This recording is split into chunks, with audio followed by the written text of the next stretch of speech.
Hello मित्रों, जैसा कि आप लोग जानते हैं कि जनरल अवेयरनेस का टॉपिक नंबर कल्चर का पहला टॉपिक मैंने अपलोड कर दिया है और आज मेरा कल्चर का ही टॉपिक नंबर दूसरा है।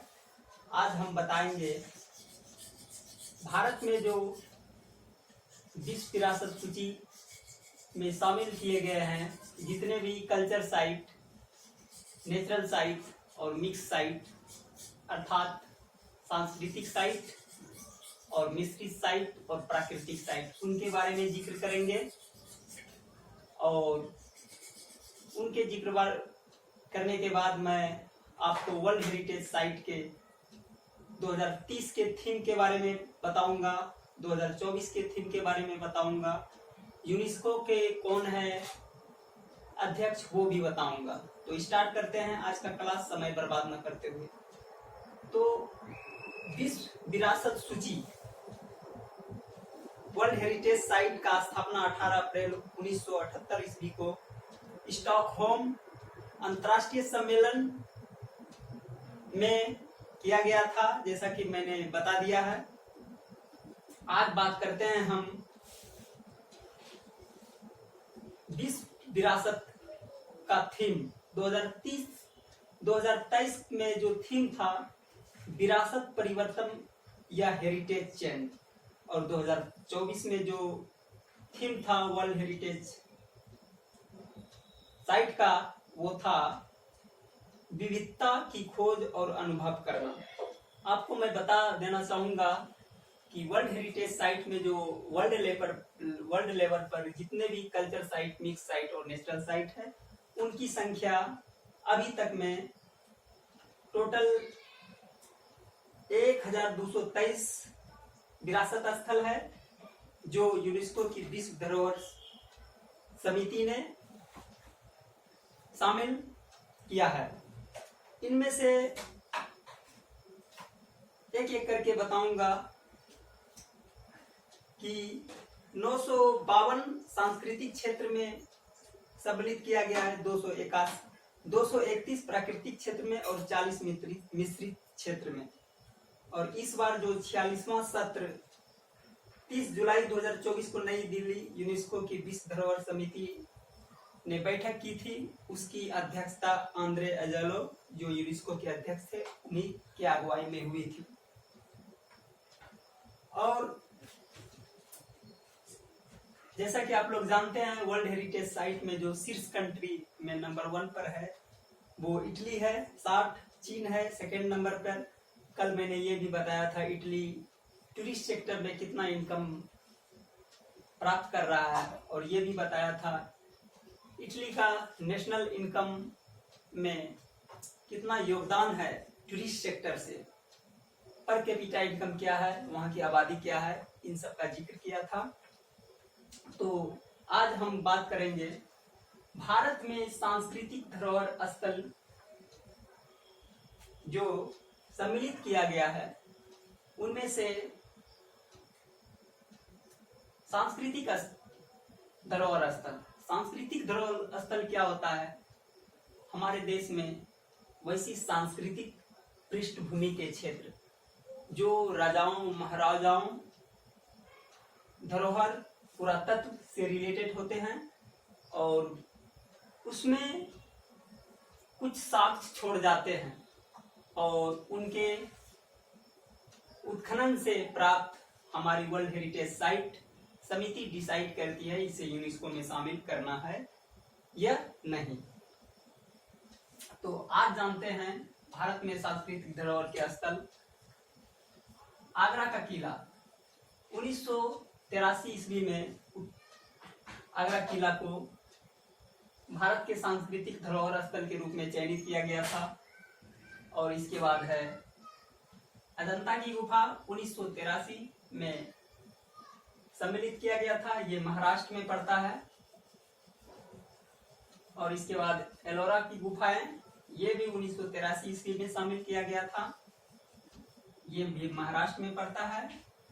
इसके बाद ताजमहल जो 7 आश्चर्यजनक में एक है, ताजमहल मुमताज की याद में शाहजहां ने बनवाया था और इनके उस्ताद कार थे अब्दुल हामिद लाहौरी, जिनका कि बनने के बाद उनका हाथ काट दिया गया। इसके पीछे तर्क ये था कि शायद इस खूबसूरत ताजमहल को और दोबारा कहीं ना बना पाए अब्दुल हामिद लाहौरी, बहुत बड़े वास्तुकार थे, उनका हाथ कटवा दिया शाहजहां ने। तो ताजमहल की स्थापना 1983 ईस्वी में, जो उत्तर प्रदेश में है, हमारे भारत के सांस्कृतिक क्षेत्र का एक महत्वपूर्ण सेक्टर है। तो इसी तरह आपका महाबलीपुरम स्मारक है 1984 ईस्वी में तमिलनाडु में किया गया है। सूर्य मंदिर, कोणार्क मंदिर, ये 1984 ईस्वी में उड़ीसा में स्थित है। गोवा का चर्च एवं कॉन्वेंट 1986 ईस्वी में, ये भी गोवा में स्थित है। फतेहपुर सीकरी 1986 में है, ये उत्तर प्रदेश में है। हम्पी में स्मारक समूह 1986 ईस्वी, ये कर्नाटक में है। इसके बाद खजुराहो मंदिर का समूह 1986, ये मध्य प्रदेश में पड़ता है। इसके बाद है एलिफेंटा की गुफाएं 1987 में महाराष्ट्र में पड़ता है। इसके बाद है तंजावुर गंगई कोंडा चोलपुरम एवं दारासुरम में महान चोल मंदिर, ये 1987 और 2004, ये तमिलनाडु में पड़ता है। इसके बाद है पट्टाकल में स्मारकों का समूह 1987 में, ये कर्नाटक में पड़ता है। इसके बाद सांची में बौद्ध स्मारक, ये 1989 मध्य प्रदेश में पड़ता है। इसके बाद हुमायूं का मकबरा, ये दिल्ली में 1983 ईस्वी में वर्ल्ड हेरिटेज साइट में शामिल किया गया था। और कुतुब मीनार और उसके स्मारक 1993 में दिल्ली में स्थापित किया गया था। भीमबेटका के रॉक शेल्टर्स 2003 में, ये मध्य प्रदेश में पड़ता है। चंपानेर पावागढ़ पुरातत्व उद्यान, ये 2004 में शामिल किया गया था हमारे भारत के सांस्कृतिक धरोहर स्थल में। इसके बाद लाल किला है, 2007 में सम्मिलित किया गया, ये दिल्ली में पड़ता है। इसके बाद चित्तौड़गढ़, कुंभलगढ़, जैसलमेर, रणथंभौर एवं गाबरोन किले, ये 2013 में। तो इसके बाद जो है पाटन में रानी का वाव 2014 में गुजरात में है। नालंदा महाविहार 2016 बिहार में पड़ता है। Mount railway of India Darjeeling 1999 पश्चिम बंगाल में पड़ता है। नीलगिरी 2005, ये तमिलनाडु में पड़ता है। काकला शिमला 2008 में, ये हिमाचल प्रदेश में पड़ता है। छत्रपति शिवाजी टर्मिनल 2004 में, ये महाराष्ट्र में पड़ता है। और बोध गया 2002 में, ये बिहार में पड़ता है। जंतर मंतर जयपुर है, ये 2010 में वर्ल्ड हेरिटेज भारत के सांस्कृतिक धरोहर स्थल में शामिल किया, ये राजस्थान में पड़ता है। ले कार्बूसियर और स्थापत्यकार आधुनिक आंदोलन का उत्कृष्ट योगदान, ये 2016 चंडीगढ़ में पड़ता है। अहमदाबाद का ऐतिहासिक शहर 2017, ये गुजरात में पड़ता है। मुंबई का विक्टोरियन आर्ट एवं डेको एसेंबल 2018, ये महाराष्ट्र में पड़ता है। जयपुर शहर, ये 2019 में राजस्थान में पड़ता है। तो ये थे हमारे सांस्कृतिक धरोहर स्थल। इसके बाद बात करते हैं हम भारत के प्राकृतिक स्थल। भारत के प्राकृतिक स्थल में ग्रेट हिमालयन राष्ट्रीय उद्यान संरक्षण 2014 में शामिल किया गया, ये हिमाचल प्रदेश में पड़ता है। इसके बाद है काजीरंगा राष्ट्रीय उद्यान। काजीरंगा राष्ट्रीय उद्यान, ये 1985 में असम में पड़ता है। ये केवलादेव राष्ट्रीय उद्यान 1985 में, ये राजस्थान में पड़ता है।